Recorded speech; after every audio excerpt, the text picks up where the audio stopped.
अब कुरा गरौँ मूल विषयको। परिवर्तन सामाजिक परिवर्तन हुनको लागि मूलभूत रूपमा शिक्षामा परिवर्तन हुन आवश्यक छ। समाजमा वास्तविक परिवर्तन ल्याउने हो भने हामीले सुरुमा शिक्षा प्रणालीमा परिवर्तन गर्नुपर्छ। कुनै पनि कानुनमा बदलाव गर्दैमा अथवा कानुन परिवर्तनले मात्रै समाज बदल्न पनि सक्दैन। समाज बदल्ने हो भने नैतिकता, जिम्मेवारी र सभ्य व्यवहारिक शिक्षा आवश्यक पर्छ। र यदि कहीँ चाहिँ हामीले लोकतन्त्र अथवा प्रजातन्त्र चाहिँ असफल भइरहेको देखिरहेका छौँ भने त्यसको मुख्य कारण चाहिँ कमजोर शिक्षा प्रणाली हो। यदि हामीले लोकतन्त्रलाई सुदृढ र सुधार्ने हो भने पहिलो काम भनेको हामीले शिक्षा सुधार्नुपर्ने हुन्छ। लोकतन्त्र किन असफल भइरहेको छ भन्दा लोकतन्त्र सफल हुनको लागि पहिले सचेत र जिम्मेवार नागरिकहरू चाहिन्छ। हामीले नागरिकहरूलाई कहिल्यै पनि सचेत तरिकाले सोच्न, आलोचना गर्न, सभ्य तरिकाले आलोचना गर्न र आलोचनात्मक तरिकाले सोच्न सिकाएनौँ।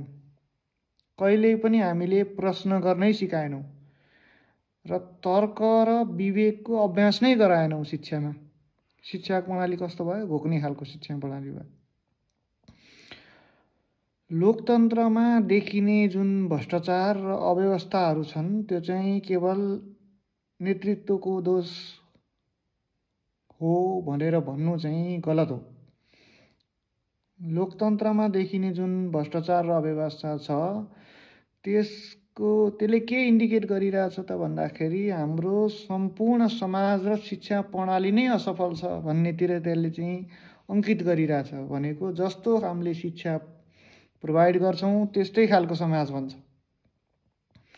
यहाँ मुख्य समस्या चाहिँ नेतामा होइन कि केमा छ त भन्दाखेरि शिक्षा प्रणालीमा छ। शिक्षाले चाहिँ आवश्यक पर्ने ज्ञान प्रोभाइड गर्न सकेन। हैन, ज्ञान चाहिँ कसरी थाहा हुन्छ त? अब ज्ञान भनेको चाहिँ जेनरली हेर्दाखेरि चाहिँ सुनेर, देखेर, बुझेर हुने चिज हो हैन।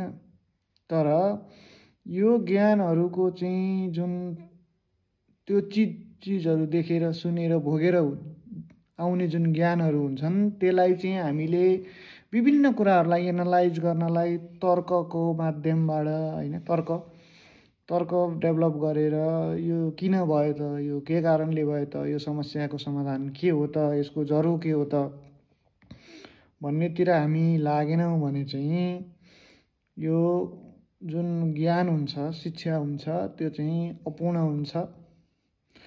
ज्ञान जबसम्म चाहिँ हामीले कुनै पनि चिजको व्याख्या गर्न सक्ने गरी चाहिँ ज्ञानी बनाउँदैनौँ, शिक्षा व्यवस्था चाहिँ दिँदैनौँ, तबसम्म चाहिँ हामीले समाज बदल्न सक्दैनौँ। यदि हामीले समाज बदल्ने हो भने सुरुमा शिक्षा बदल्नुपर्छ। मान्छेलाई कानुन बनाएर त तपाईँले कुनै मान्छेलाई चाहिँ गल्ती नगर भनेर डर देखाउन सक्नु होला, तर मान्छे डराएर मान्छे नैतिकता बन्दैन।